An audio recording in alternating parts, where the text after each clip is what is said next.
بسم اللہ الرحمن الرحیم. آج کا ہمارا ٹاپک ہے section 148 Pakistan penal code, rioting armed with deadly weapons, مہلک ہتھیاروں سے مسلح ہو کر بلوا کرنا. سیکشن 148. لیکچر پہ ڈیٹیل بات کرنے سے پہلے ایک میں عرض کر دوں کہ آپ کو معلوم ہو کہ یہ لیکچر کسی بھی طور آپ کے لیے فائدہ مند ہے تو اس کو سبسکرائب کریں تاکہ آپ کو تمام میرے لیکچرز ملتے رہیں. لیکچر کے آخر پر ایک لیگل میکسم اور چند اشعار پیش کرتا ہوں as per routine. So first of all, I read out the definition as provided in PPC. Whoever is guilty of writing, R-I-O-T, write. اس کو ریٹ یا کچھ اور نہیں پڑھا جاتا، اس کا پراپر پروننسیشن ہے write. Whoever is guilty of writing, being armed with deadly weapon, or with anything which, if used as a weapon of offense, is likely to cause death, shall be punished with imprisonment of either description for a term which may extend to 3 years or with fine or with both. یعنی جو بلوا کا مجرم ہے who is guilty of the offense of writing، کسی مسلح اور کسی مہلک ہتھیار سے مسلح ہو کر، مہلک جان لیوا فائٹر جس سے کسی کی جان جا سکتی ہو، کسی مہلک ہتھیار سے مسلح ہو کر یا کسی ایسی چیز سے مسلح ہو کر جس کو اگر ویپن آف افینس آلائے جرم کے طور پر استعمال کیا جائے تو وہ اس سے کسی کی جان جا سکتی ہے، ڈیتھ کاز کر سکتی ہے. تو ایسے شخص کو 3 سال سزا یا جرمانہ یا دونوں کی سزا دی جائے گی. سیکشن 148 کانسٹیٹیوٹ کرنے کے لیے، بننے کے لیے 6 انگریڈینٹس کا ہونا لازم ہے. نمبر 1 کہ 5 سے زیادہ لوگ شامل ہوں اس مجمع میں، اسمبلی کہتے ہیں. انہوں نے یہ مجمع غیر قانونی بنایا ہو. آپ جانتے ہیں کہ ایک مجمع قانونی سے غیر قانونی کیسے بن جاتا ہے؟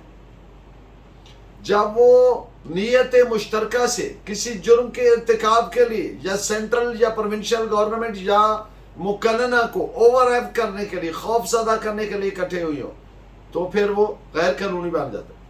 تو دوسری بات کیا ہے؟ وہ مجمع غیر قانونی کانسٹیٹیوٹڈ ہو. تیسری بات، ان لوگوں نے فورس اینڈ وائلنس، طاقت اور جارحیت کا ارتکاب کیا ہو. اینڈ نمبر 4 ملزم مجمع غیر قانونی کا ممبر ہو. نمبر 5 نیت مشترکہ کے حصول کے لیے ان فردرنس آف کامن انٹینشن مجمع نے طاقت کا استعمال کیا ہو. اور چھٹا، ملزم مہلک ہتھیار سے مسلح تھا یا کسی ایسی چیز سے آرمڈ تھا، مسلح تھا جس کو اگر بطور ویپن آف آفینس استعمال کیا جائے تو وہ جان ڈیتھ کاز کر سکتا ہے. ان پوائنٹس پہ آپ ایک ججمنٹ بھی نوٹ فرمائیں. P L D 2005 Karachi, page ہے 18.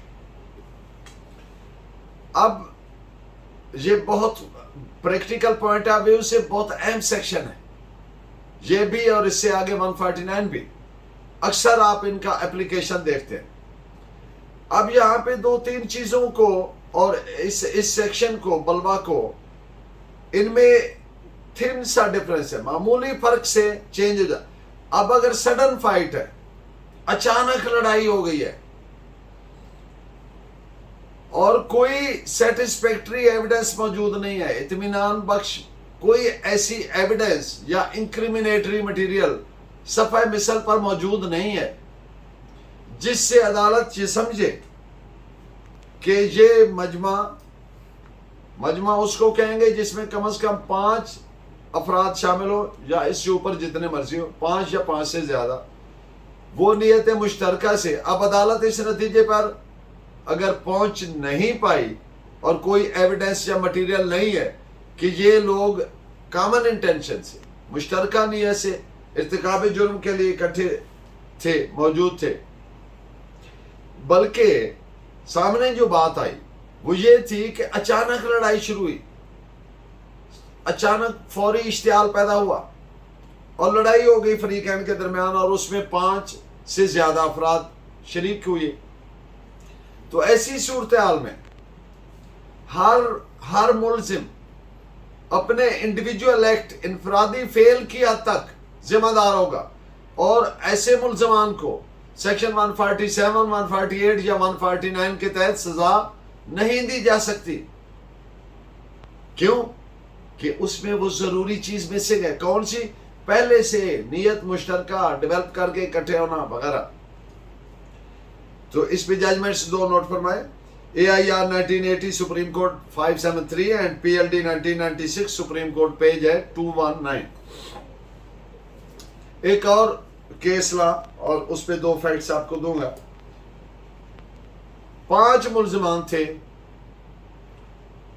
اب ان میں سے 5 میں سے 2 پر الزام یہ تھا کہ جو ضربات لگائی گئی مقتول کو، مرنے والے کو، ان 2 ملزمان ان کے ذمہ، ان پر ایلیگیشن تھا کہ ان 2 بندوں نے ضربات لگائی جس سے وہ مرا آدمی قتل ہوا۔ تو ہائی کورٹ نے ان 2 ملزمان کو کے خلاف کیس پراپر پروون ایویڈنس نہ ہونے کی وجہ سے بری کر دیا۔ اب سوال پیدا ہوتا ہے کہ جو باقی 3 ہیں، اب وہ تھے تو وہ 5 سے زیادہ، تو کیا ان کو 148 کے تحت سزا دی جا سکتی ہے؟ تو سپریم کورٹ نے ان کو جو سزا دی گئی تھی 148 کے تحت اس کو سیٹ اسائڈ کیا کہ یہ لائبل نہیں ٹھہرایا جا سکتا ہے ان کو قتل یا اقدام قتل کے لیے، کیونکہ ان کے ذمہ کیا چیز نہیں آ رہی، کوئی اوورٹ ایکٹ نہیں آ رہا۔ ججمنٹس نوٹ فرمائے۔ 1969 supreme SCMR 537 and 1969 Pakistan criminal law general page ہے 1067۔ بلوا بڑے پیمانے پر ہوا بلوا کا جرم، عدالت نے مجمع غیر قانونی کی ایگزسٹنس، اب اس کا الزام فکس کرنے کے لیے سب سے پہلے کیا کیا کہ جو اس میں زخمی گواہان تھے ان کی ایویڈنس کو سکروٹینائز کیا، جانچا، پرکھا، پھر اس کے بعد ان کے جو میڈیکل ایویڈنس تھی، MLCs تھے، میڈیکل لیگل سرٹیفکیٹس، ان کو دیکھا کہ آیا وہ زخموں کو کربریٹ کرتے ہیں، ان سے ٹیلی کرتے ہیں، میچ کرتے ہیں، تائید کرتے ہیں۔ تو پھر ان ملزمان جن پر ضربات لگانے کا الزام ہے ان کو مجمع غیر قانونی کے تحت سزا دی جائے گی، کیونکہ ان کا اس میں شامل ہونا، ممبر ہونا پروو ہو گیا۔ تو اس پہ آپ ججمنٹ نوٹ فرمائیں۔ انڈین سپریم کورٹ کی ہے AIR 1991 سپریم کورٹ 1314۔ اب ایک بات ہے، اکثر آپ ایک لفظ سنتے ہیں فری فائٹ، ایک ہوتی ہے سڈن فائٹ، ایک ہوتی ہے فری فائٹ۔ فری فائٹ ہے کہ ایک اچانک بیٹھے، او جی لڑائی ہو گئی جی، وہ ادھر سے دوڑے، ایک فار انسٹنس ایک محلے میں لڑائی ہوئی، دو لڑکے لڑ پڑے، وہ ادھر پتہ چلا، ان کے گھر والے دوڑے، ادھر کے دوڑے، اب کسی کی پری کنسلٹ نہیں ہے، پری پلاننگ نہیں ہے، نیت مشترکہ نہیں ہے، all of sudden they are coming to know about, اب دونوں فریقین لڑ رہے ہیں، دونوں کو ضربیں لگ رہی ہیں، ادھر سے بھی زخمی ہیں، ادھر سے۔ This is what is called free fight. اب پھر یہ ایک مقدمہ جو میں آپ کے سامنے رکھ رہا ہوں، فری فائٹ، فریقین نے اس میں حصہ لیا، دونوں فریقین کے لوگوں نے، ان کو بلنٹ ویپنز کا استعمال کیا گیا اور ضربات بھی آئیں، انجریز کا آسن۔ بلنٹ ویپنز آپ جانتے ہیں، ایک ہوتا ہے شارپ ایجڈ ویپن، تیز دھار آلہ، چاقو، چھری ایٹسیٹرا، ایک ہوتا ہے بلنٹ ویپن، ڈنڈا، پتھر، اینٹ ایٹسیٹرا، اور ایک ہوتا ہے فائر آرم انجری۔ تو جو شارپ ایجڈ ویپن ہوتا ہے، تیز دھار آلہ ہوتا ہے، اس کا جو زخم آئے گا جب آپ MLC پڑھتے ہیں تو اس میں لکھا ہوتا ہے انسائزڈ وونڈ. انسائزڈ وونڈ جب ہوگا تو آپ سمجھ جائیں گے کہ یہاں پر تیز دھارا استعمال ہوا. اب جو بلنٹ ویپن کا لکھا ہوگا لیسریٹڈ وونڈ, تو لیسریٹ کا لفظی معنی ہوتا ہے پھٹ جانا. اب ادھر کوئی چیز لگی, ڈنڈا لگا اور یہ جگہ پھٹ گئی, تو اس کو کہیں گے لیسریٹڈ وونڈ. اگر بلیڈ لگا تو انسائزڈ وونڈ ہوگا. تو یہ جب پراپر ان چیزوں پہ میڈیکل پہ لیکچر دوں گا تو اس میں یہ ایٹ لینتھ میں ان چیزوں کو ڈسکس کروں گا. اب انجریز کاز ہوئی, لیسریٹڈ وونڈ تھے, کورٹ نے اندازہ کیا بلنٹ ویپن یوز ہوا. تو اب جو کوشچن آف وائکیریس لائبلٹی ہے, نیابتی ذمہ داری, وڈ ناٹ رائز, وہ پیدا نہیں ہوگا. اور نتیجہ کیا ہوا کہ ہر ملزم اپنے انفرادی فعل انڈیویجول ایکٹ کی حد تک ذمہ دار ہوگا. Would be held liable for that his own individual act what is alleged against him, کہ اس نے اس کو یہ مارا, جو اس پر الزام ہے اسی کی حد تک وہ ذمہ دار ہوگا. کیونکہ کامن انٹینشن مسنگ ہے, پری پلاننگ, پری کنسرٹڈ, وہ اس میں نہیں نظر آ رہا. So this is reported as 1986 Pakistan criminal law journal 1991. 50-60 ملزمان بوقت لڑائی موجود تھے. ایک اور مقدمہ, غیر مسلح تھے, کوئی انہوں نے ویپن نہیں اٹھائے ہوئے تھے, اور وہ جو 50-60 وہاں پہ موجود تھے جن کی موجودگی میں لڑائی ہو رہی تھی, یہ شہادت میں یا انویسٹیگیشن میں کوئی ایسی چیز نہیں آئی کہ انہوں نے کوئی اوورٹ ایکٹ کیا. اوورٹ ایکٹ کا مطلب ہوتا ہے, لفظی معنی تو ہوتا ہے کھلا, یعنی اس بندے نے اس کو مارا, یہ ایک اوورٹ ایکٹ ہے. اب ان کی کیا چیز سامنے آئی, میئر پریزنس.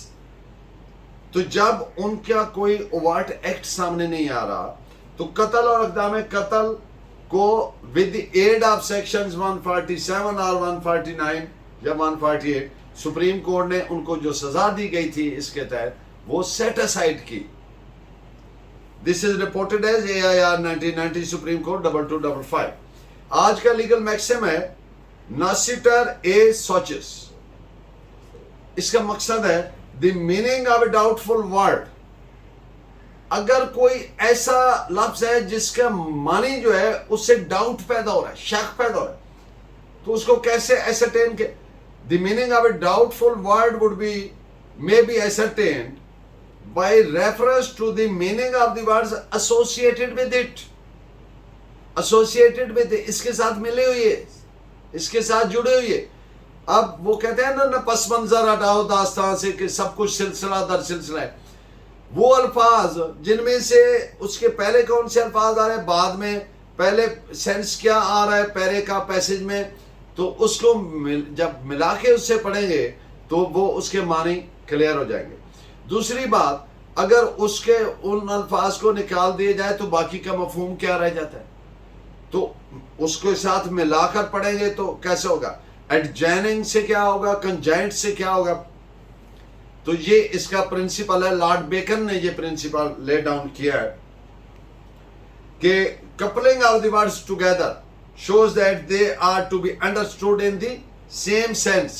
یعنی جب ان کو کپل وتھ کیے جاتے ہیں, ملا کے پڑھا جاتا ہے, تو پھر اس کا سینس کلیئر ہوتا ہے. where the meaning of a word is doubtful or obscure, مبہم ہے, ابہام ہے, اس میں شک پیدا کر ہے.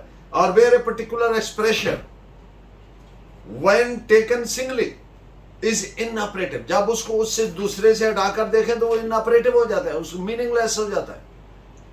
The intention of the party who used it may frequently be ascertained by looking at adjoining words. Words which are ineffective when taken singly. تو یہ جو principle ہے, it applies to instruments, documents, deeds, wills, وصیت, statutes, contracts, covenants, تمام کو یہ principle apply کرتا ہے. And in the end of today's lecture, آج کا شعر ہے ساغر صدیقی صاحب کا کہ ہم فقیروں کی صورتوں پہ نہ جا, ہم کئی روپ دھار لیتے ہیں, زندگی کے اداس لمحوں کو مسکرا کے گزار لیتے ہیں. Thank you very much.